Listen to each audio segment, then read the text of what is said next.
এই মুহূর্তে গরম কি ব্রেকিং নিউজ, উপদেষ্টা পরিষদ আত্মসমর্পণ করেছে।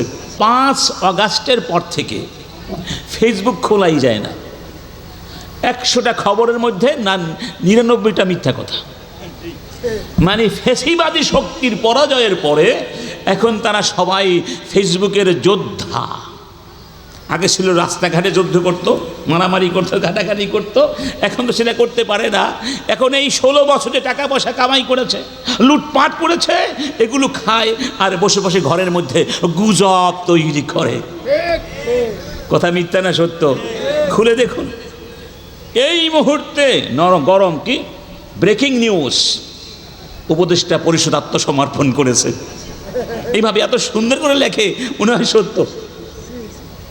আর এই যে গত 2 দিন ধরে একটা ছেলের নাম সাদ, কি সুন্দর নুরানি চেহারা, মাদ্রাসায় পড়ে, সে নাকি তার মাকে খুন করেছে হাত খরচ নিয়ে কথা কাটাকাটি করার জন্য, এবং র্যাব তাকে খুনি বানিয়ে সংবাদ সম্মেলন করে সবাইকে বলে দিল।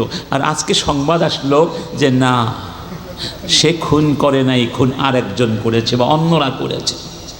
দেখুন, কোরআন যেখানে নাই সেখানে মানুষের ন্যূনতম অধিকারটুকুও নাই। আছে যেই ছেলেটি মাকে হত্যা করা হয়েছে, তার মনে কত কষ্ট, কত দুঃখ, কত ব্যথা, তার উপরে আবার তাকেই অপবাদ দিয়ে বানানো হলো খুনি। তো সে তো এমনিই মরে গেছে। এই বাচ্চাটিকে তো মানসিকভাবে হত্যা করা হয়েছে, অথচ কোরআন কি বলেছে দেখুন, ন্যায় বিচার করো। কি করো? ন্যায় বিচার করো। ইনজাকুম ফাসিকুম বিনাবাইন ফাতাবায়ানু। ফাসিক কোনো খবর দিলে বিশ্বাস করো না, সেটা যাচাই করো, বাছাই করো। আজকে যারা খবর দেয়, সাংবাদিক বলুন আর র্যাব বলুন, পুলিশ বলুন, এরা বেশিরভাগ হলো ফাসিক।